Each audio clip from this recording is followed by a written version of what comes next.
बिस्मिल्लाहिर्रहमानिर्रहीम। अस्सलाम वालेकुम dear students, once again welcome back to the channel school of thought with sir Mubashir Javed. उम्मीद करता हूं आप सब खैरियत से होंगे। और आज हम स्टार्ट करने जा रहे हैं class 11 class first year federal board chapter number 1 that is about cell and sub cellular organelles. इससे पहले अगर आपने मेरा चैनल सब्सक्राइब नहीं किया चैनल को सब्सक्राइब कर रहे हैं ताकि आने वाला हर एक लेक्चर क्लास 9th का हो, 10th का हो, फर्स्ट ईयर का हो या सेकंड ईयर का हो, पेपर के अकॉर्डिंग हो या फिर आपको एमडी कैट की तैयारी के लिए हर तरह की हेल्प यहाँ से मिल सकती है। जल्दी सब्सक्राइब करें, वीडियो अच्छी लगे एंड पे जाके लाइक और शेयर जरूर कीजिएगा। आज का हमारा टॉपिक है सेल इन सब cellular organelles class first year chapter number 1।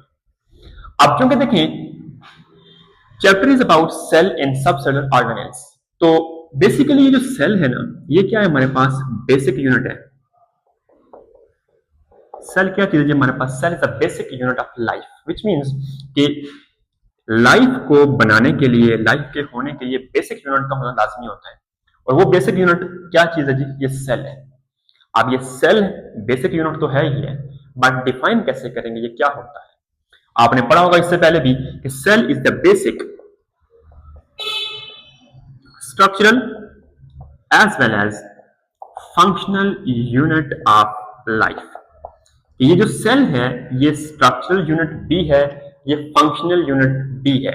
अब स्ट्रक्चरल यूनिट कैसे है, फंक्शनल यूनिट कैसे है? देखिए मेरी और आपकी बॉडी की जो स्ट्रक्चर है, ये जो स्ट्रक्चर आपको नजर आ रही है, जो आप अपनी स्ट्रक्चर, किसी प्लांट की स्ट्रक्चर, किसी एनिमल की स्ट्रक्चर देखते हैं, तो वो किससे बनी हुई है? वो सेल से बनी हुई है। सेल्स मिलते हैं तो टिश्यूज बनते हैं, टिश्यूज मिलेंगे तो ऑर्गन्स बनेंगे, ऑर्गन्स मिलेंगे तो ऑर्गन सिस्टम बनेंगे, एंड देन कंप्लीट ऑर्गेनिज्म और बॉडी बनती है। It means cell role play कर रहा है structural. Then functional role means कि सेल मेरी और आपकी बॉडी में फंक्शंस परफॉर्म कर रहे हैं। अब कैसे? एपिथेलियल सेल्स हैं आपके पास, फंक्शनलिटी परफॉर्म कर रहे हैं एपिथेलियम के अंदर। नर्वस सेल्स हैं, नर्वस सिस्टम का मैकेनिज्म बना रहे होते हैं, ठीक है, and many more cells as well, ठीक है। आरबीसीज हैं, प्लेटलेट्स हैं, डब्ल्यूबीसीज हैं, सारे सारे क्या है हमारे पास? सेल्स हैं। हर एक की अपनी अपनी खास फंक्शनलिटी है। इट मींस सेल स्ट्रक्चरल भी है, फंक्शनल यूनिट भी है।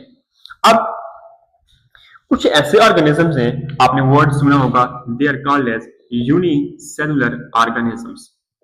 अब यूनिसेलुलर ऑर्गेनिजम्स कौन से होते हैं? Organism made up of only one cells. क्या होगा जी? इनकी बॉडी कंपोज होगी सिर्फ और सिर्फ एक सेल के ऊपर। एग्जांपल समझते हैं, आसान हो जाएगा। आपके पास पैरामीशियम है, आपके पास अमीबा है, आपके पास euglena, they are all unicellular organisms having only one cell in that body. Then we have multicellular organisms as well. अब multicellular means many cells.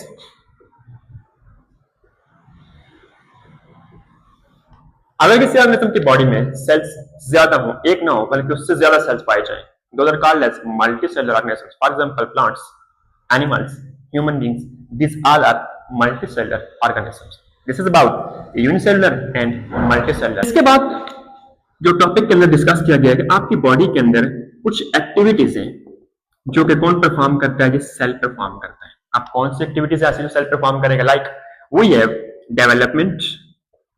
देखिए मेरी और आपकी बॉडी के अंदर डेवलपमेंट हो रही है, सेल डेवलप हो रहा है, अपने आप को नेक्स्ट फंक्शनलिटी के लिए, नेक्स्ट टास्क के लिए प्रिपेयर कर रहा है। तभी तो सेल डेवलप करेगा तो बॉडी डेवलप करना स्टार्ट करेगी। We have a mechanism of growth. हम बड़े हो रहे हैं हाइट के अंदर, ठीक है, सेल की ग्रोथ हो रही है, वेदर प्लांट सेल है, एनिमल सेल है, ह्यूमन बॉडी का सेल है, सेल ग्रो कर रहा है, ठीक है, तभी तो बॉडी ग्रो कर रही है। हमारी बॉडी के अंदर मैकेनिज्म है कॉल्ड एज होमियोस्टेसिस, नाम से वाकिफ होंगे, which means maintaining internal body conditions in terms of salt, iron, minerals, water etcetera, temperature, ठीक है। कौन करा रहा है? सेल्स करा रहे हैं। We have a mechanism for digestive system. Digestive system क्या चीज है? जिसके अंदर बॉडी लार्ज फूड पार्टिकल्स को स्मॉल के अंदर डिवाइड करती है, कन्वर्ट करती है, ठीक है। कौन करा रहे हैं? कुछ सेल्स करा रहे हैं। We have a system called as respiratory system, which means respiratory system क्या चीज है? जिसके अंदर हमारी बॉडी के अंदर ऑक्सीजन टेक इन होती है, कार्बन डाइऑक्साइड एक्सहेल होती है। कौन करा रहा है? सेल्स करा रहे हैं। We have a system called as reproduction.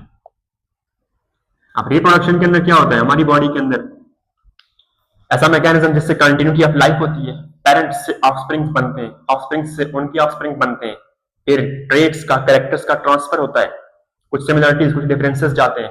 ये सब कुछ कौन करा रहा है? सेल्स के बेस के ऊपर ही तो हो रहा है। सेल्स रोल प्ले कर रहे हैं in all these activities, in all these mechanisms, in all these systems. It mean हम कह सकते हैं कि सेल बेसिक यूनिट तो है ही है, स्ट्रक्चरल यूनिट तो है ही है, फंक्शनल यूनिट तो है ही है, बट मोस्ट फंडामेंटल यूनिट भी है। सेल नहीं तो बॉडी नहीं, बॉडी नहीं तो मैं और आप नहीं। इट मीन सेल बहुत ही इंपॉर्टेंट रोल प्ले करता है। लेक्चर अच्छा लगे, लेक्चर को लाइक, वीडियो को लाइक, शेयर, चैनल को सब्सक्राइब करते हुए जाए। और कोई मसला, कोई परेशानी हो, कोई प्रॉब्लम हो, you can ask in comment section, आपको उसका जवाब मिल जाएगा। फिर मिलेंगे, तब तक के लिए अपना ख्याल रखिएगा। अल्लाह हाफिज।